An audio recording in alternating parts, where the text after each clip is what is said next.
Hey everybody, welcome back to Cardinal Film Fights. As you can see here, our set is beautifully decorated for the holiday season. If you haven't figured it out already because of the set, today's episode is going to be Christmas themed. For those of you just joining us, I will be your host tonight, Nick Evans. I'm the vice president here at Cardinal Film Fights. And we're going to do some quick intros real quick. So, Vaughn? I'm Vaughn Storm. I am a TCOM and entrepreneurship double major, and I am normally the fact checker, but tonight Stuart has taken over that role, and I will be debating. This will be Vaughn's first debate. That's right. Stuart? Oh, you want to start? You go straight to me. Yes. Yeah. Hi guys. I'm Stuart here. You know who I am. I usually am that guy, and I am fact checking.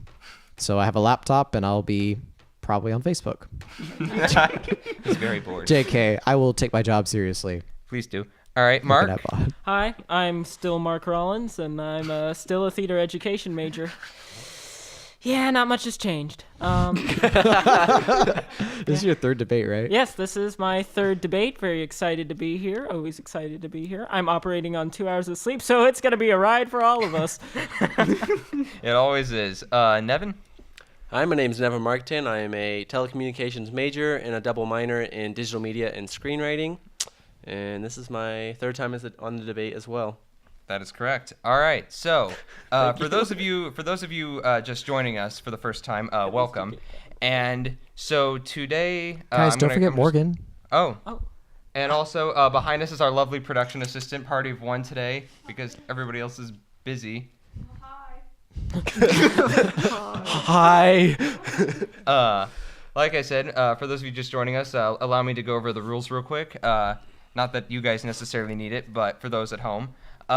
So the way the show works is I will give off a category our debaters have prepared for, and they will have 1 minute each to provide an introduction, talk about their movie or show a little bit. Then we'll go into a 5-minute open forum where they will just battle royale, winner take all, and then we'll have a 30-second conclusion, and then I will make the final call. So let us jump into our first debate topic, the best Christmas comedy. So this is a movie that is a comedy that is Christmas themed. So we'll change things up a little bit. Let's start with Nevin down there at the end leading us off. Okay, so for my best Christmas comedy, I chose A Christmas Story. Simply because this movie is a classic. It never fails to, I think it truly identifies with, the true spirit of Christmas, all the while being a comedy. And I think that's something that's kind of hard to find in Christmas movies is, you have the comedies, but then those who don't truly identify with the spirit of Christmas. So, yeah. All right, fantastic. Mark? For my Christmas comedy, I picked Elf. Elf is very prominent in mainstream culture nowadays. It's spawned several memes. It spawned a Broadway musical. Everybody quotes it around this time of year. And it's just fun for the whole family. These are short intros today. Vaughn? All right, so for best Christmas... Wait, hold on. Oh, are we... Yeah. I'm sorry. For best Christmas comedy, I chose National Lampoon's Christmas Vacation. And honestly, I feel like this is the new classic Christmas film, the modern classic Christmas film. And in terms of why it's the best Christmas comedy, I just like to say that I've watched it probably over 15 times and I still gut laugh at several parts. Shitter's full. That's my favorite part. All right. Fantastic. So I thought you were just letting us know some about your personal life. Yeah. Shitter's full. Okay. So, we ready to go here? All right. Fantastic. So, go to it, boys. Okay. So, Nevin, you might be interested to know that the boy who played Ralphie in Christmas Story, if I can find his name, it's Billingsley, Peter Billingsley, actually went on to direct Elf. So I think what happened there is he took his experience in Christmas Story. He's like, I can improve upon this, and he made an infinitely better film. I would not say he improved. Wait, what did Jon Favreau do in Elf? He was a producer. Okay. I thought he directed it. Interesting. Maybe he was. I don't know. I don't know. Here, Mark. This is my thing with Elf. Okay. And I have a couple things wrote down, and I have to kind of pull what you did on me for Interstellar. Oh, here we go. All right. This is kind of a repeat. Oh, I I'm have ready. some roasts prepared. Yep. Uh-oh. Here we go. Will Ferrell is not cute nor funny. The film is basically about an unglorious. The film is basically about an ungloriously stupid man-child prancing around New York City in green tights. I didn't know what to expect. However, what you did may expect, I'm sure it wasn't James Caan, or Caan, it'd be Caan, correct? I think it's Con. Caan, Yeah.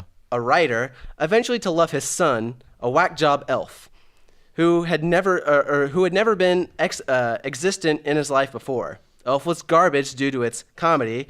Should we really be laughing at small people, Peter Dinklage? Is that really normal? It's a horrible failed piece of garbage. Only Adam Sandler could have made this movie worse. Well, now that we're on the topic of whether a movie is funny, is A Christmas Story funny? Yeah, like is it a what's- comedy? like I would There's- definitely say it's a comedy. Well, like Name a part that you gut laugh at. that's very true. I haven't seen the movie since last year, so I can't just think of a part right now. I can think of two parts. I haven't seen Elf since last year, and I can think of two parts that make me gut But that laugh also every is time. because it's culturally relevant If to a it's younger such a good generation. Christmas comedy, why don't you watch it every year? Because I don't watch movies every year. But wouldn't you think that a best Christmas comedy would elicit at least one viewing per year? But this is what I'm saying. Like, Interstellar is my favorite movie, but I don't watch it. Like, This isn't about I'm Interstellar, just this saying, is like, about Christmas. but what I'm saying is, like, just because, like, I love a movie or just because it's relevant Yeah, I to the was gonna time doesn't mean say. I have to watch it. There's a really good quote by New York Times' Vincent Canby that I think perfectly sums up my feelings towards A Christmas Story. There are a number of small, unexpectedly funny moments in A Christmas Story, but you have to possess the stamina of a pearl diver to find them. Oh. Pearl diver. What is a pearl diver's stamina? Now that we're, but no, Pretty but, great. Nevin, on that roast, I can see why you wouldn't like a story about a man-child prancing around the city. I mean, it hits a little close to home, doesn't it? And here's the ad hominem. Okay. Okay. Now you see, going- Vaughn might be above ad hominem. I, for one, have no standards. I'd like to transition to Elf, though. Oh, please do. I feel like the I'm Will Ferrell and I'm immature thing gets a little old, not Agreed. only throughout the movie, but throughout his career in Hollywood. I mean, look at Step Brothers, Anchorman, Old School. It's the same character over and over again, essentially. And Chevy Chase's I'm the bumbling family man with what only happened in enough. Christmas Vacation. Oh, wait, except it happened in Vacation, Las Yeah, Vegas it's the same Vacation. franchise. That makes sense, but these are totally different franchises that he plays the exact same role, basically. Now that we're Caddyshack. talking about Christmas Vacation, I haven't heard a lot of arguments against Christmas Vacation. You see, so- Christmas Vacation is basically vacation with a Christmas coat of Absolutely. paint slapped How? on That was top. my How- same argument. Do you have any concrete evidence for that? I actually The do. plot lines are A almost reviewer- exactly the same. Yes. A reviewer from Common Sense Media said basically that exact same thing. He said that Christmas Vacation is vacation with a simplified plot and less reliance on the supporting characters. But I'm looking for like specific plot points that are parallel between the two films. Like, do you have any examples of that? like the premise is a man trying to make a vacation wonderful for his family. Well, that's the franchise's premise. Well, that is all. Well, if it's the franchise's premise, it's played out over 4 movies. It's beaten a dead horse at that point. But here's the thing also about Christmas Vacation. No nominations, no awards.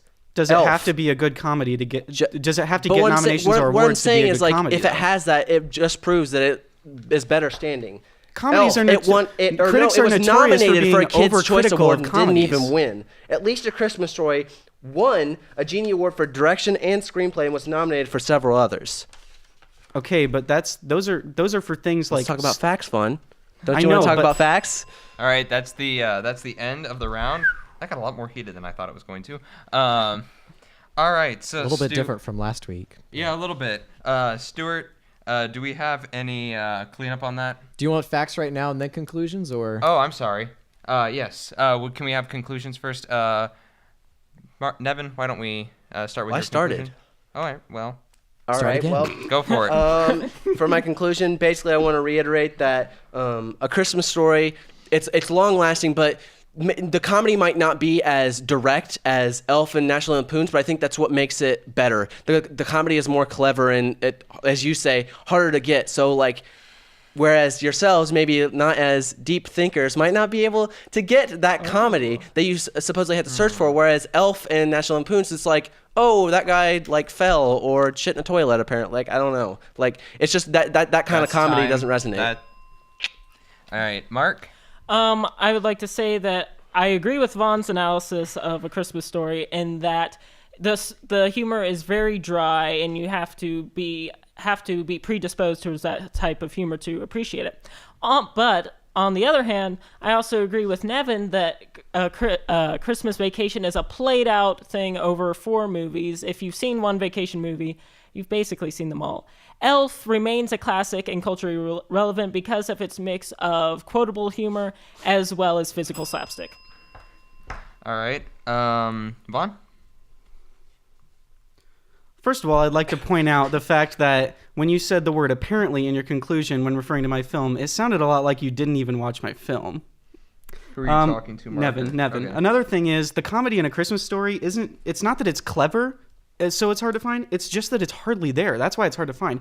Elf is played out over a franchise or several franchises, not just the Vacation franchise. That makes sense because it's the same franchise. The premise is going to be roughly the same. But you see Farrell's performance in a lot of other films that are outside of that franchise.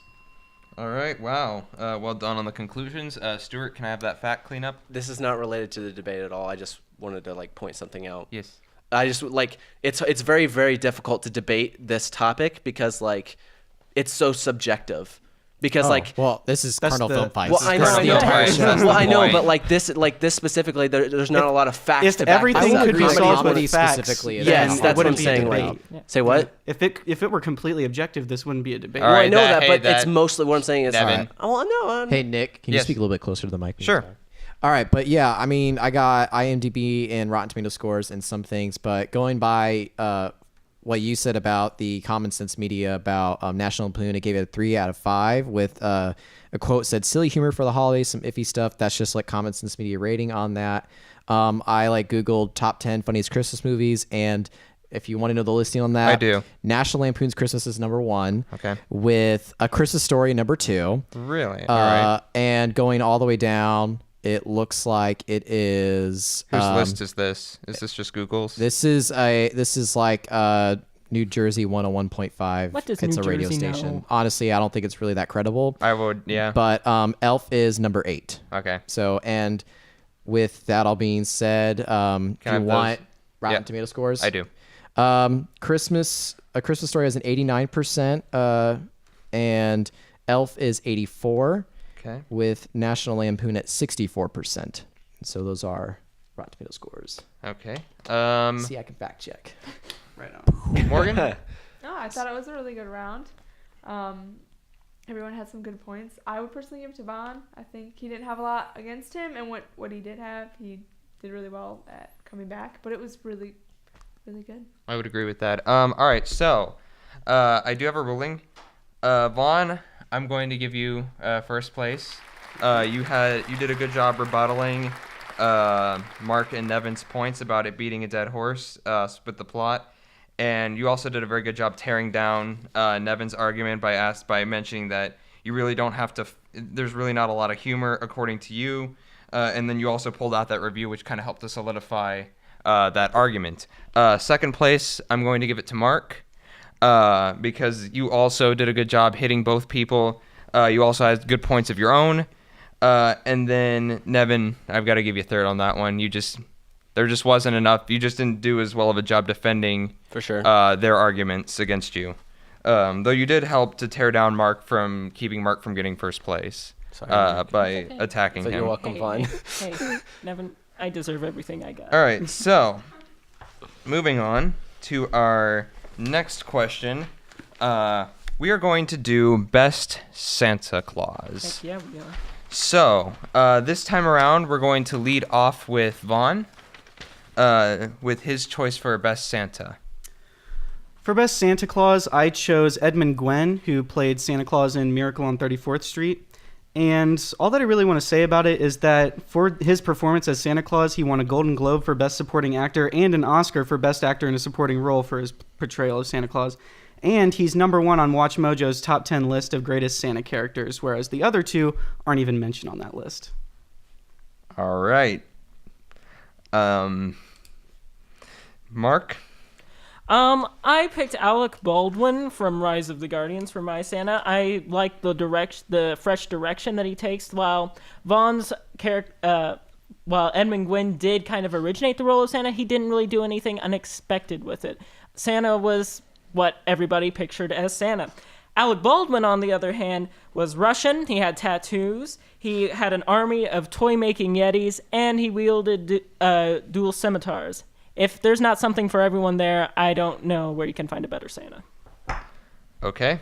Nevin? I picked Tom Hanks' portrayal of Santa Claus in The Polar Express, mainly because I know Mark and I debated over like voice acting versus like in-person acting, and one thing that I wanted to make sure I made very clear when I picked this is like, yes, he was voice acting for the most part, but it was also live action animation. So I was very impressed in the fact that like through the live action animation, he was able to convey, but like they can't really map your face. They can't map your face, but through his movements alone and through his voice, he was able to convey the character of Santa and that spirit in a pretty good manner. Okay. So let's go ahead and get into the open forum. First of all, I'd like to rebut what Mark said about Edmund Gwenn's portrayal being not really fresh or bringing anything new to the table. Well, Edmund Gwenn's performance was in 1966. I mean, that was basically the debut portrayal of Santa Claus in film. So, I mean, can it... It may have been the debut... Yeah. It may have been the debut portrayal of him in film, but there were several other instances of Santas being played before. The Macy's Day Parade had been going on for for years at the moment, where they have the Santa at the end of the parade. But imagine this from the perspective of a moviegoer in 1966. If you're about to see the first portrayal of Santa Claus in film, are you wanting somebody to take it in an entirely different direction, or are you wanting them to stay true to the image of Santa Claus we all know and love for the first Santa Claus in film? While this may be true in 1966 that Santa was fresh at that point, I believe in 2016 Edmund Gwenn would not have received the Academy Award as he did that day, because his portrayal of Santa is almost indistinguishable from the copycats, and while they may be copycats, modern moviegoers are not going to be able to tell the difference. Now, over to Nevin. I want to read you the transcript of Tom Hanks. I watched the clip of Tom Hanks as Santa. He's in there for about 2 minutes, and this is what he says. "What would you like for Christmas?" "Yes, you." "Yes, indeed. The first gift of Christmas." And scene. This furthers my point. He had so little dialogue, but what I got from that movie is like it's all this build up, like the journey of them, of the characters getting to the North Pole, and then when you finally get to that point where they meet Santa, like, and the fact that like all that's built up, it's all released all at once when you finally meet him, and the fact that he's able to convey that spirit, like the first, like that line though, like you said it in a very sarcastic way, but the first gift of Christmas, like that line, like was so. I can't think of a good way to... But the build up to Santa's first appearance in that movie makes it more of a disappointment when we finally do see Santa. Because I'd like to point out, he doesn't really sound very old as Santa, who's supposed to be like hundreds of years old. Yeah. And then he leaves. He gives out the first gift for Christmas, and then he's gone, and then time to head back now. He has to deliver presents to all the good boys and girls, that might not be you. Mark, I'm not hearing a lot. This one thing I need to point out is like Vaughn, what year?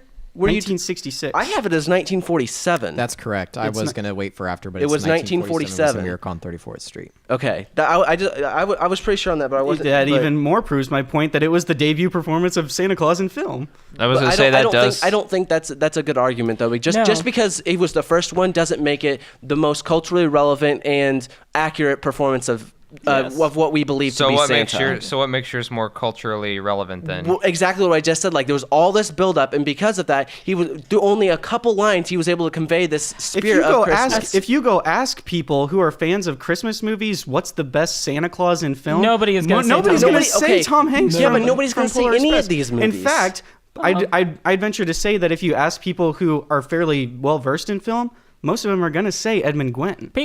Does Mark, anybody I'm of not this- hearing a lot for. I'm not here. I hate to cut it short, but I'm not hearing anything for your movie. Well, and Well, your you're not Santa. hearing anything against Well, my I'm movie. going to go not- against it that's right true, The film but- now. didn't do very well at all. So, since there have been so many portrayals of Santa, being a good Santa means being iconic. In my case, Edmund Gwenn was one of the first in film, so that's what makes it iconic.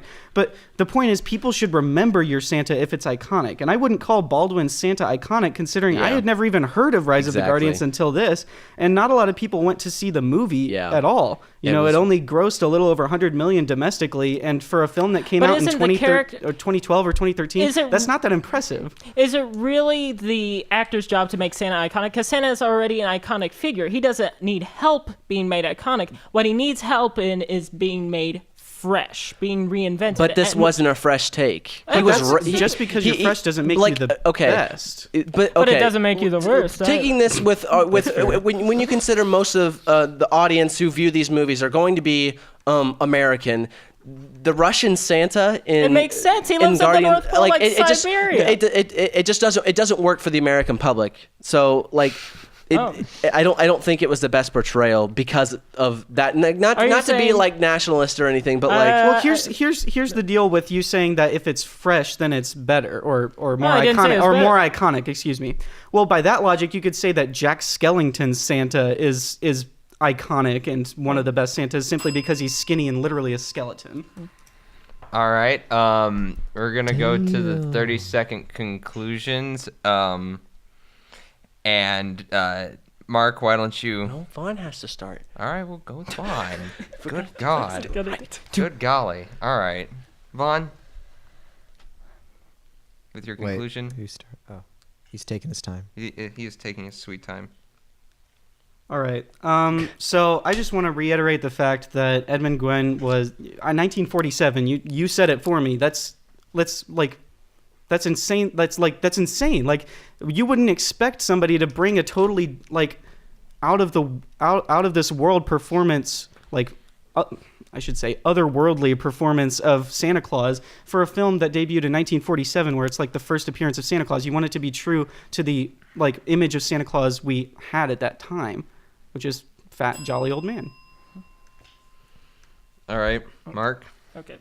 Need a moment to collect my thoughts. go for it.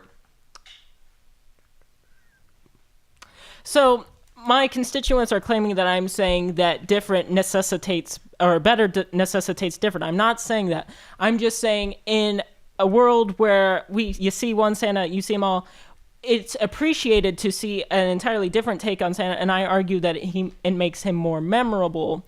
And if it makes him more memorable, it makes him more personalized. And though my constituents may not have seen Rise of the Guardians, I want to note that even though this wasn't a Christmas movie, Santa was a large part and stood out because of Baldwin's portrayal. Okay.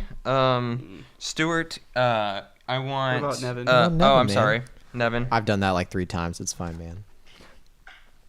Okay. First of all, I want to point out that like Vaughn, I don't want to like hit you with this, but like the fact that you didn't know it was 1947, you were saying it's 66, like that tells me a lot. Like what you thought, like you didn't know that it was 1947. Like I think that says a lot about your research on the character. Mark, with your Rise of the Guardians, like it was too different to succeed. Like and Vaughn pointed out like. It wasn't. People don't remember Rise of the Guardians and that Santa from Rise of the Guardians. Okay. Stuart, fact-wise, can I have the ratings of all 3 movies that these Santas were mentioned in, as well as box office numbers for all 3, and any other facts that you might have picked up? Yeah. So if we're going rating wise, I know I usually just give Rotten Tomatoes. If you want IMDb, I can do Give me that. both. Okay, so IMDb and Rotten Tomatoes. Rotten Tomatoes on Polar Express is 55% rotten. For IMDb, that is 6.6. Okay. And the box office for that, gotta scroll down. It grossed opening weekend was 23 million. Okay. I don't see like, That's all I need. and so for Rise of the You're only Guardians, counting opening weekend. I mean, I just need a number. okay, for Rise of the Guardians, Rotten Tomatoes is 73% fresh, IMDb 7.3, and it opened with also 23 million as well. Huh. fine. And so Miracle on 34th Street, which is 1947, is a 96% fresh. And the opening weekend for that one, given it's in 1945, so I assume 47. 47, whatever. It actually doesn't have it on IMDb, so I found that it grossed 24 million adjusted for inflation. yeah, Good Okay. job, Vaughn. I take that. He's a fact checker, even though he got the year wrong. Yeah, I trust you on that. Do we have any other cleanup regarding like anything critics have I said mean, or awards. or lists or awards specifically? Did Edmund Gwenn in fact win said awards? He did. He did. He I have did. it. Yeah. Okay. Yeah, Damn and straight he did. I looked up like best Santa Claus actors, and I got 2 lists. One was the top 10, and none of your guys were listed. Yeah, I got like the like I best said. 5, which isn't ranking. It just says it has a collection of the best 5, and Edmund Gwenn is listed on that one for his 1947 performance. Okay, Morgan, do you have anything you'd like to add? Oh, I thought it was really good. Yeah, I think they both made some good points, Vaughn and Nevin. I do like that you pointed out that he made a big appearance as a Santa Claus. Like we had that build up to the moment, and he hit it right, and we were all in all of it. But like I do think that your Santa, Vaughn, was also like a really good one because that you said was like the starting point for Santa. So that's what we've got Santa from like the starting point. So that's what I think. I think they were both good points. All right. I do have a ruling. Vaughn, you've got the numbers to back it up. You've got the awards. You've got the lists. You've got the originality. The first real take of Santa on film. You've got every criteria to call yours the best Santa and back that up. So you get first place. Nevin, 2 minutes of script or less is not enough to classify a best Santa, especially when they hit you with that. The ratings aren't there. He's not on any lists. There's nothing there to defend Tom Hanks's best Santa, even with the animation and the motion capture. So I'm gonna give you third. And Mark, because you do have the originality of Santa and you did defend yours as well as you could have, considering what they hit you with, I am going to give you second. Still anybody's game. All right, so we are now going to do the best Christmas-themed TV episode. So this, for our viewers at home, this is any TV series that has a Christmas-themed episode. So, Mark, you've not let us off. No, so, I haven't. Mark, why don't you lead us off on this one? For my best Christmas-themed TV episode, I picked MASH's Death Takes a Holiday. It has the dry kind of dark humor of MASH, but it also has a great moral. It actually has a couple of great morals, that Christmas should not be a holiday remembered in sadness. And the surgeons in altering the time of that soldier's death to December 26th, even though this violated Army protocol, it was a great symbolic gesture for the meaning of Christmas. And also Winchester's anonymity in giving out the Christmas gifts to the orphanage shows a great message of anonymous charity and generosity. Okay. Then, Nevin, since you're down there. I chose the Christmas episode from the second season of The Office, mainly because The Office is by far one of my favorite shows, and I know there are plenty of people out there as one of their favorite shows of all time. And I think that this Christmas episode in particular stands out because it's one of those episodes that it can stand alone, but because it's the Christmas aspect of it, it's you don't have to necessarily know the backstory behind the characters to understand what's going on, but it by showing the Christmas spirit. So Jim makes a teapot for a white elephant gift exchange. Spoilers, by the way. That's later. He makes a teapot, and basically Michael's like, "Oh, we're gonna do Yankee swap." And so then his teapot he made for Pam is out on the loose, and Pam in the end decides to trade an iPod for the teapot, and it shows that true love of the Christmas, even though at the time things were not there. Okay. Vaughn? All right, the one I chose is number 3 on Screen Rant's top 13 Christmas episodes, and it is Abed's Uncontrollable Christmas from the show Community. In my opinion, it's the modern classic Christmas TV special. I mean, it pays homage to and arguably makes a better version of the insanely popular Rankin Bass's Rudolph the Red-Nosed Reindeer. And it explicitly deals with the meaning of Christmas. Like Abed literally says, "You're right. That's it. I need to find the meaning of Christmas." And so that's the idea of the entire episode, quite explicitly. It's very emotional. There's a high emotional investment. By the end, you like truly care for these characters, even if you've never watched the show before. I've seen a handful of Community episodes, and this is, one of my favorite TV episodes of all time. And yeah, that's all I want to say. Okay. So let's go ahead and get into that 5-minute open forum. I look forward to this one. This one's so hard. It really is. Because okay, well, I haven't seen MASH, so I wasn't able to like do much research. I wasn't able to find the episode to watch it. I was able to find the Community episode, and I was a fan. I agree with you saying that like with it mimicking the Rudolph the Red-Nosed Reindeer. I think that was a nice touch. Mm-hmm. However, I feel like it's distracting. It relied on that to be. It relied too heavily on the parody, and I think it would have been fine, if not more better off alone with the story of what you're saying, like finding the true meaning of Christmas. Mm-hmm. But then again, like it plays back and like you wouldn't be able to have that without that aspect. Like you wouldn't be able to find. What do you mean it relies too heavily on it? I feel like it's distracting. it's like if you're going to watch this, why not watch Rudolph the Red-Nosed Reindeer? I mean, I feel like it copied it almost to the point. Well, because Rudolph the Red-Nosed Reindeer has like a 60% on Rotten Tomatoes. It's not good. So, and then mimicking this somehow makes this better. Yeah, though? It's better. It takes that style and then but I don't think it's better because of the style. I think it's better just because like the writing was good. I think that like that's just what makes it good. It's not because the style of it being claymation that didn't make it good. Well, let's talk about this episode relative to the one from The Office. Okay. In The Office episode, you have something depressing that's happening. You've got Jim not being able to give his present to Pam that he wanted to give to her. You've got Michael trying to be friends with everybody in the office and it doesn't go as he plans. Just all around like a not positive environment. Everybody in the office realizes that he got the bonus and then didn't say anything about it.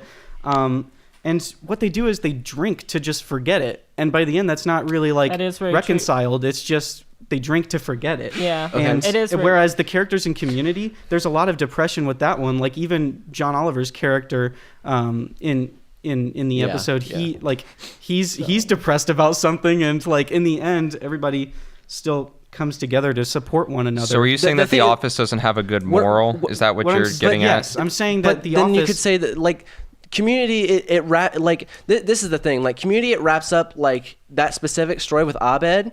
But like it doesn't like there were like just like you said with John Oliver's characters, I can't remember, it was the psychologist or the doctor. Yeah. Like you don't know what that is. And one thing The Office does really well is they tie all their ends. Keep watching the episode. If it worked entirely on its own, then I mean it wouldn't. Yes, but that's what I'm saying. The Office episode ties all the ends back. So you could start it from the beginning to end and understand each person's goal from beginning to end. And as well, you were saying that like it has depressing aspect. Well, like there are depressing aspects of Christmas, and exactly right, hold on, exactly as it is said in the Community episode, Christmas is built up, and then we all get depressed about it because it's not what we live up but that's to. reconciled within the episode by the end because everybody has their own meaning for Christmas, and it's just this happy ending. And Abed's is coming together with his friends. It's an unrealistic. While we're it's on an the unrealistic topic of how it fits into the show, I feel like ending. MASH's episode doesn't really have a lot of character development. The characters don't really change that much over the course of the episode. Well, Winchester is throughout the show. He is seen as being as a miserly person because for the Christmas party, he only donates like 1 can of soup instead of a massive amount of food as the other characters are doing, and so he gets this reputation as a miser. But in reality, he's saving his food to donate to the local orphanage, but he does not tell anybody about this. This is massive character development. He is not... within the show, not within the episode. I would like to have seen a little bit more of a dynamic... within the episode as well, though, character. Because they make it well established within the episode that Winchester is a kind of Scrooge-like. He has this reputation of being a Scrooge-like character every Christmas.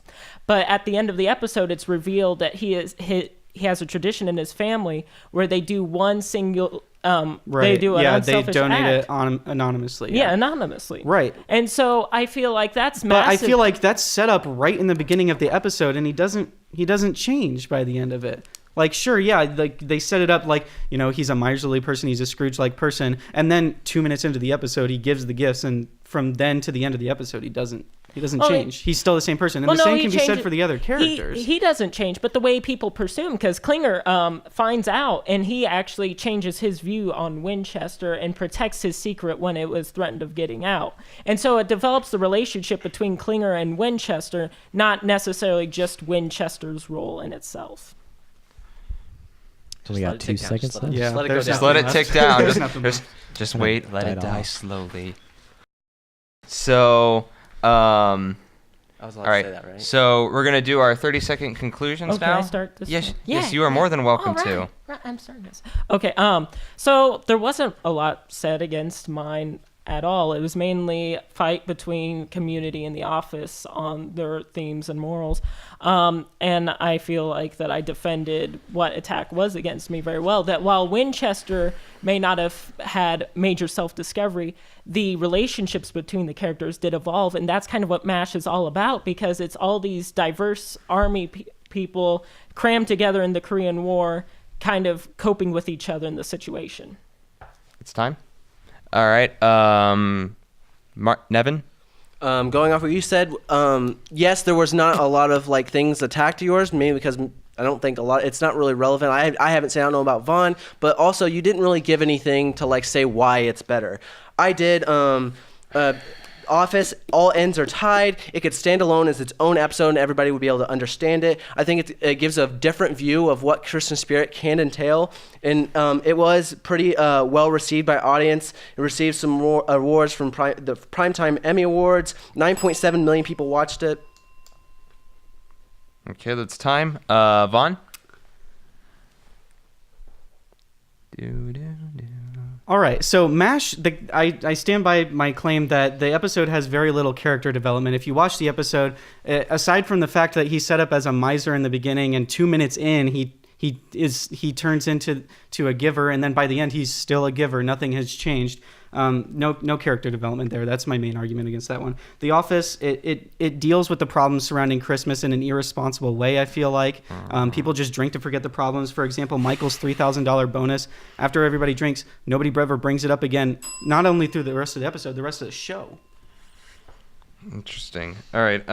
Stuart, do I have... If you can get the ratings for... Oh, I know Yeah, TV's hard, so... You can get ratings of individual episodes at IMDb. Okay. So, which was great because we're arguing individual episodes. Yeah. So, MASH and IMDb, Death Takes a Holiday is an 8.4. Okay.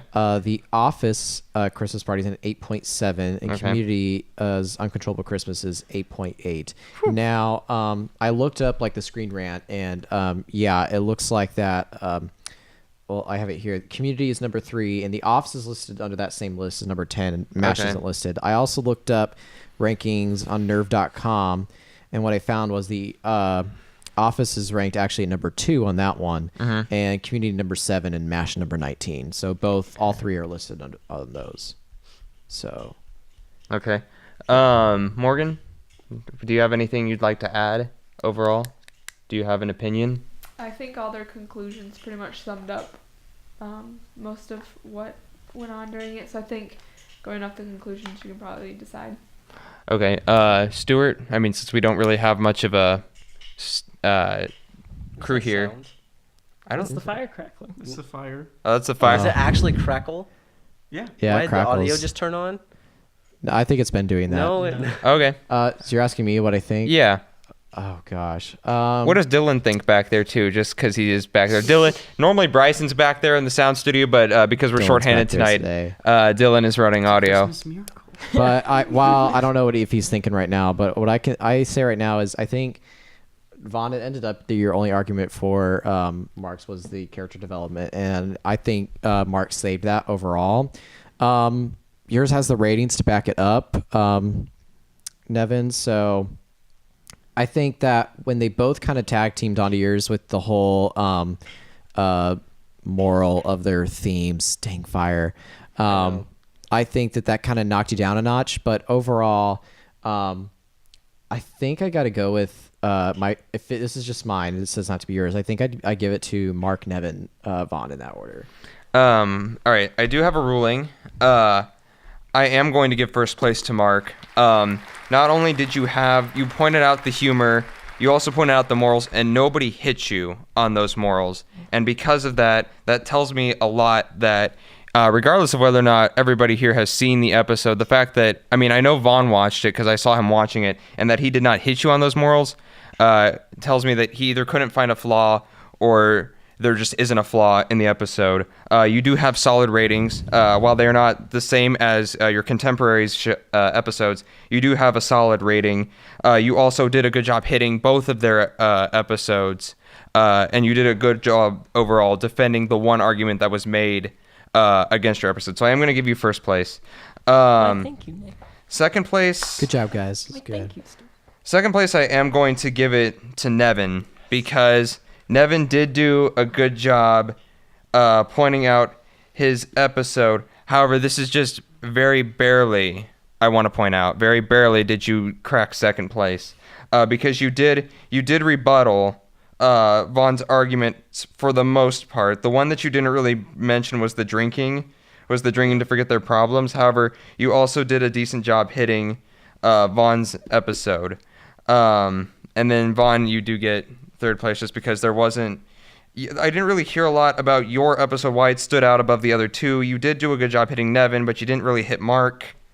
And there just wasn't enough substance there for me to merit giving you any more than third place. Okay.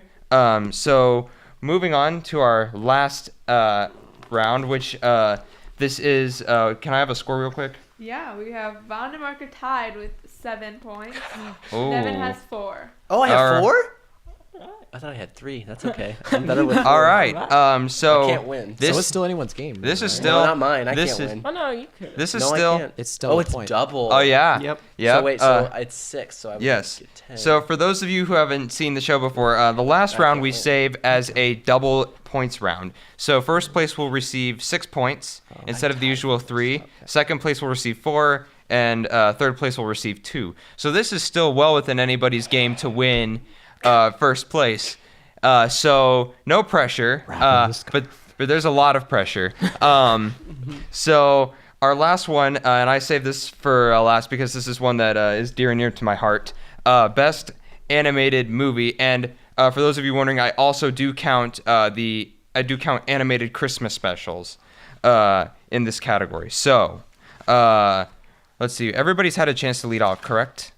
Yeah. All right. Flip a So coin. You want to lead off, Nick? sure. I have lead chosen off. Rudolph the Red-Nosed Reindeer. So, and everybody can hate on me for it. If I was fighting, I'd kick all your butts. So let's lead off with Nevin. We'll start the same way we ended. All right, well, this is going to be really short and stupid. You guys probably aren't going to like it, but I am basically going to botch this one because picking you my are choice, huh? Well, you are now. Oh yeah, Yeah, you are well, now. No, I'm not planning to win this one whatsoever. This is okay. So I picked the Polar Express and not realizing how horrible the ratings were on it. But because I didn't do my research before I picked my choices because I wanted to get them in soon. So it's like really bad. So basically, what I'm going to do with this round is I'm going to pick who I think is more deserving, and I'm going to help them win this round. So that is my introduction. Wait a minute. That's scary. Hold on. Throwing a wrench into No. this. So it's basically like a No. speed round. So this with is a tie, that's what I was tiebreaker. just thinking. You basically just cut yourself out of the whole argument there, bud. There's no way I was going to It's win. last place. There's no way I was going to get first place on this. I have no confidence You're in getting myself. third place on this one. Oh, I know. So Holy gonna- cow. I know this. This is I interesting. sacrificed Plot myself twist. This is because really fun. All right. all right, plot It's a twist there. Christmas Damn, I did all that work. I was just saying poor Vaughn Polar over here. Oh, I know, Express. but that's what I'm saying. Like, there's no way I would win. All right. I had like 8 All right, solid points, man. Hey. All right, Mark. Okay. Well, thank you, Nevin. You're welcome. Not really. You guys were gonna beat me anyways. So I picked How the Grinch Stole Christmas, the 1966 animated version, animated by the legendary Chuck Jones, who did a lot of the Looney Tunes animation. voiced by Boris Karloff, legendary voice actor and actor in general. And it has a great moral. It says that Christmas is more than commercialism, even though we may forget about that at times. And that even though we may get fed up by the hustle and bustle of Christmas, at the end of the day, what we have or not is not determinant of the spirit of the holidays. It has an 8.4 out of 10 rating on IMDb, a 4.9 out of 5 on Amazon, and a 100% on Rotten Tomatoes. And a catchy song. And a catchy song. All right. So, okay, Vaughn, let's hear it with yours. All right, I chose The Nightmare Before Christmas. And first of all, I'd like to point out that the rating of 100% for Grinch is an average of just 22 reviews, whereas my average of 94% is an average of 90 reviews. So, like I said, 94% on Rotten Tomatoes. Nightmare Before Christmas also won a Saturn Award for Best Music and Best Fantasy Film. So, and it also it also got nominated for a Golden Globe for Best Original Score. You want to talk about catchy songs in a movie. And it was nominated for an Oscar for Best Visual Effects with Roger Ebert saying, I can't believe my eyes. With Roger Ebert saying it had visual effects that were about as revolutionary as those of the original Star Wars trilogy. And it's also completely original work. It's not derivative like the Polar Express or How the Grinch Stole Christmas. Got to get that one last Polar Express knocked down. Yeah. Of course. Just to say that you did try to Let me debate just the say, Polar Express, creepy animation, live. Yeah. All live right. action. That's all I want to say.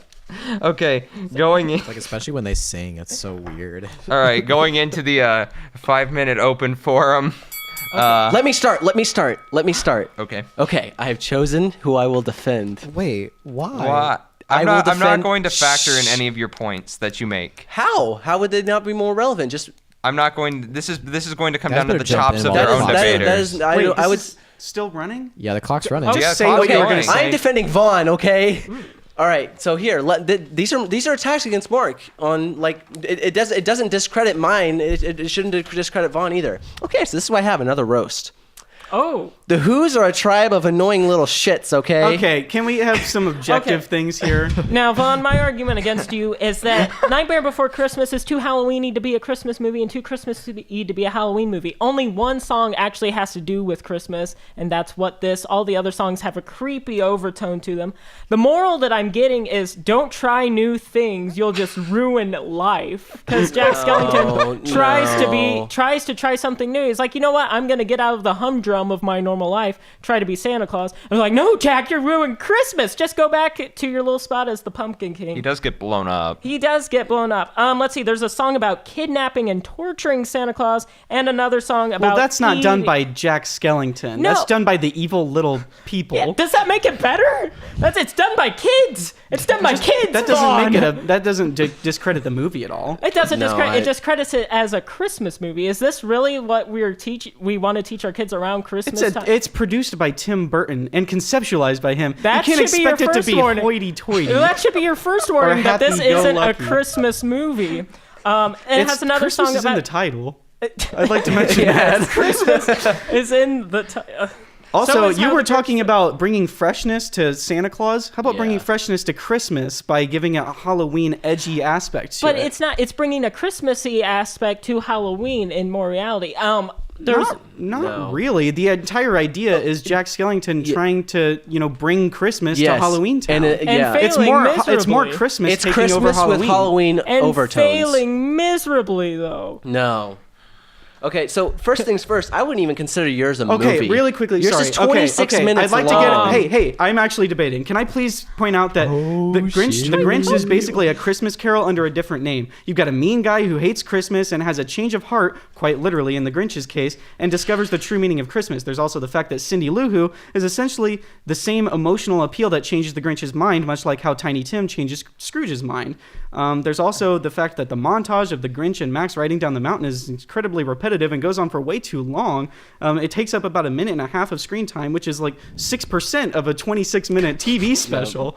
And in the beginning, the Grinch laments the loudness of the Who's. And is it supposed to make us dislike the Grinch? Like Nevin said, they're annoying little shits. Like if like just watching the scene, they're playing like loud ass instruments and like on these giant annoying machines. Like, I kind of empathize with him in the beginning. I actually argue that you're supposed to empathize with the Grinch, and then at the end, you're supposed to realize, oh crud, I empathized with the Grinch at the beginning, and now I'm empathizing. I don't think that's the moral of the story. On that note, let's talk about the Grinch's character development. It's less of a gradient like it ideally would be, and more of a sudden switch in personality right at the end, which isn't really that impactful. His epiphany functions as sort of a Deus Ex Machina for this movie. It would have been much more satisfying as an audience member if I had gotten some hints along the way that his character was gradually shifting. I mean, like Jack Skellington, he gets blown out of the sky. He's like, "Oh crud, I shouldn't do Christmas." That's what happens. He's like, I'm doing Christmas. You know what? I should do there's a song Christmas. about making Christmas. Yes. I disagree. I feel like it's more of a gradual change for his case. Whereas in terms of the Grinch, there would have been a perfect opportunity for the filmmakers to give us a little bit of a hint that his character was changing when he encounters Cindy Lou Who. But no, he shows absolutely no remorse at all whatsoever when he robs her of her Christmas tree.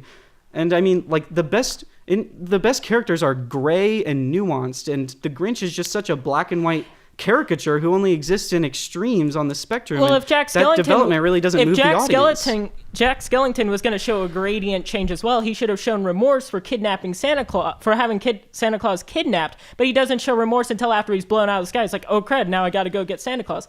You're arguing that the Grinch shows a sudden change, but Jack Skellington shows just of a sudden change. Okay, but I would argue that even if you wanted to consider it a sudden change, wouldn't a sudden change be more justifiable after a traumatic event like getting blown out of the fucking sky by the military? Whereas instead, in the Grinch's case, he's just kind of sitting up on the mountain and he sees them singing. He's like, actually, you know what? Don't you think that Christmas having your is heart nice. growing like 6 sizes that day would be a traumatic event? It's a fantasy. That's not like an actual traumatic event. Oh, and a skeleton in a Santa costume being blown out of the sky. It's also a fantasy. All right, that's Oh my God. yeah, wow. Okay, so while we did lead off with Nevin on introductory statements, since he's basically canceled himself out, we're just gonna go straight to Mark. What? Okay. You can't do that. I deserve it. I deserve a conclusion. You canceled. Give him a conclusion. Give him a conclusion. I All deserve right, a conclusion. since my boss has said to give him a Okay. conclusion. It's your boss. So my strategy was to devoid all talk about my film as much as possible. So it's a 6.6 IMDb rating, 4 out of 4 stars by Roger Ebert. It was nominated for 3 Academy Awards: Best Achievement Music, Motion Picture, Sound Mixing, Sound Editing, and also was nominated for a Golden Globe. It uses live action to make the characters not look real, but also they don't look unreal. But also, I think Vaughn's film should win. So. Thank you. You're welcome. I think we should just give it to Nevin right there. Nevin wins. Nevin just wins the entire thing, guys. Mark. Okay. So Vaughn is arguing that the Grinch experiences a sudden character shift, but all of Vaughn's arguments against mine are mirrored in Nightmare Before Christmas. The difference is the Grinch actually has a consistent Christmassy theme, where the Nightmare Before Christmas goes between this dark, morbid Halloween Christmas limbo that can't quite make up its mind what it's about. Though the Grinch is only 26 minutes, it does in 26 minutes the exact same thing what Nightmare Before Christmas does in an hour and a half full movie run. And that... That's time. I was finishing your sentence there for you. I would argue that attacking Nightmare Before Christmas for having a dark, edgy vibe to it is contradictory to his previous argument about the Santa from the Guardians movie being fresh and new. And there's also the fact that if you want to say that... Oh my God, I lost my train of thought. This is scary. Okay, the like character the Polar development. Express. Okay, even if the character development is canceled out, this one's sudden too, canceled out. There's also still the fact that that's a derivative work, and it's less original than The Nightmare Before Christmas, which is a totally fresh idea, never before seen. Good job, Vaughn. Okay, Stuart. I mean, I have like a list. I exited out of the IMDb page of Polar Express. Yeah, 6.6 with the 55% is that. But Rotten Tomato scores for How the Grinch Stole Christmas is indeed 100%, and it has 22 fresh with 0 rotten. Okay. If it might help at all, the user rating is 88% liked it. If that makes any difference. Is there a sample size for that? Is there a base? That is user ratings is 121,483 people reviewed that. So. With all fairness, though, then I do want to know The Nightmare Before Christmas is. Yeah, and Night Before Christmas has 85 fresh, 5 rotten with 94%. If that's just critic wise, and user it's 91% with the ratings being 966,000. So Okay. it's true. I mean, he has obviously a bigger people, but with age, Yeah. maybe not as much people have Right. seen it. I looked up. AMC.com has a top 20 list, and The Grinch, the correct version, how Dr. Seuss, How the Grinch Stole Christmas, is number 14. Okay. And Nightmare Before Christmas is number 19. So I mean, Okay. pretty close. Yeah. Polar Express. Not even on the list. It's so Not far even on down the it list. can't even be represented by a real number. Yeah. Do we have any? Is there anything else? Did they say anything else that you needed to fact check? Nothing really. Okay. It was. This one was pretty subjective. Okay. Morgan, do you have any ideas about who should win? Any thoughts? They both did a really good job arguing back their points back and forth. And Yeah, I was gonna they say. hit them all. I was gonna say they both. This was very trench warfare, kind of like when I judged the first time around. Stuart, do you have?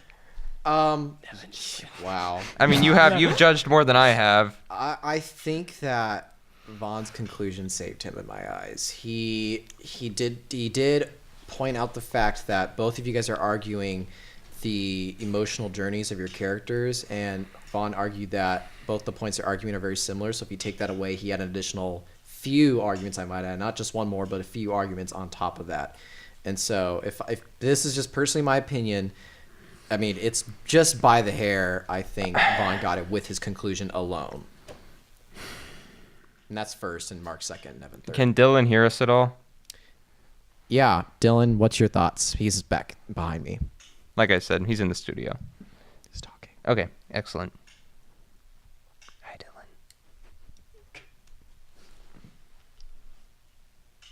He says, I think Vaughn should win because I have to deal with him afterwards and he doesn't want to piss him off. I also have to live with Vaughn, so let's not forget that part of it. Let's make it clear. I think no that's a bias, though. to be No honest. bias, No. please. But does Dylan actually have any like points of substance? He's talking. Okay. Vaughn overall had the best arguments, is what he said. Okay. But you had the best defense. That's what Dylan said. Yeah, So- this one's very hard because Vaughn did have good points. Mark also defended his points well, but at the same time, Mark had good points and Vaughn defended his points well. You want to get in a fist fight, Vaughn? I'd like to see that. Why don't Let's fist, right? Wait, guys, this is my laptop. Okay. I do have a ruling. So we're gonna start from the bottom. Nevin. Yeah, you're third. Yeah. You're third. I thought my conclusion saved me. Yeah, just saying. definitely. That was a Nice pretty nice big try. I will Nice say that. strategy. Right? It was pretty. Good strategy, I was like, but ooh, I know what I'm gonna do. yeah, throw me Drop for a out so we curveball. won't attack him, and then just come in with all the good things at the end. All right. Mark, I'm going to give you second place on this one. It's so just by the hair. Vaughn's breathing a sigh of relief. Just Jesus Christ. yeah, well done, both of you. Well done, lads.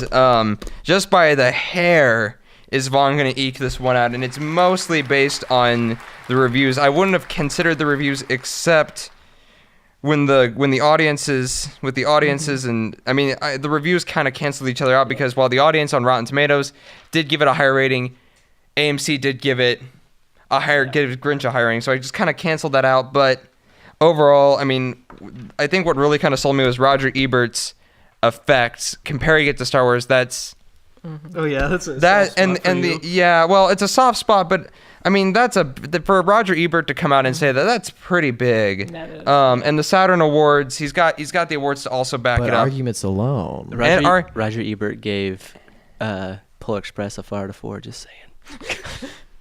That's nice. Is that not impressive anymore? Is Roger Ebert It's not still- credible anymore? It's Pretty much, yeah. It's like, oh, you just I'm ruined, just kidding, you I'm just just ruined kidding. Roger Ebert. the shit I have to put up with. Okay, so what does that mean score-wise? Yeah, I believe Vaughn wins resoundingly. Yes, Vaughn has 13 points. So he I get 4th place. Fourth. That is possible now. So low that they don't even give you third place. Yeah. And then Mark has 11, and then Nevin, you got 6. Yeah. All right. Good. Well done, everybody. Great job. No, I'm not gonna shake your hand. Oh, okay. I'm sick. Shady. I'm sick. Oh yeah, fair Clarify. enough. Okay. But before we sign off tonight, I just wanted to say a few words as this is our mid-season finale. First, I would like to thank Ball State University for providing all of us a place to work and grow and receive a fantastic education. Secondly, I would like to thank all of our fighters again here tonight, Stuart, Mark, and Nevin. I would also like to thank all of our fighters from all of our past episodes. Guys, we couldn't have a show without you here to debate and talk trash about each other's movies. Third, I want to thank the staff here at Cardinal Film Fights. First, I'd like to thank our president and founder, Stuart Elmore, for being the president and founder, and also filling in tonight as a fact checker with such a short staff. Our directors of photography, Dylan Query and Ben Thatcher, our photographer, Allison Griffith, and Marissa Anderson as well. I'd also like to thank our fact checker and editor, Vaughn Storm, for doing a fantastic job at both of those things. Morgan Fuller and Marissa Anderson again for being production assistants. And lastly, our marketing director, Tyler Moore. Hey, wait, did you say Bryson? Oh, I'm sorry. He's on here. Unsung hero. Our unsung hero, because he's always behind there doing a fantastic job as a sound engineer. Bryson, I did have your name on here. I just read over it too quickly as I was talking. Bryson, thank you so much for doing your job as a sound engineer. We couldn't have a show without sound. And then lastly, I would like to thank you, the fans of Cardinal Film Fights, both old and those of you who are just joining us. We couldn't have a show without you to watch us and support us. So thank you so much for that. Lastly, I would like to wish all of you here in the studio and those of you at home a Merry Christmas, a Happy Hanukkah, a Happy Kwanzaa, well wishes for the new year to come, and to be with one's families and enjoy this holiday season. So once more, have a great rest of your lives. Be sure to follow us on Twitter, Facebook, Instagram, all that social media jazz. Once more, have a Merry Christmas and Happy Holidays and a Happy New Year. Bye-bye. Goodbye. Praise our Lord.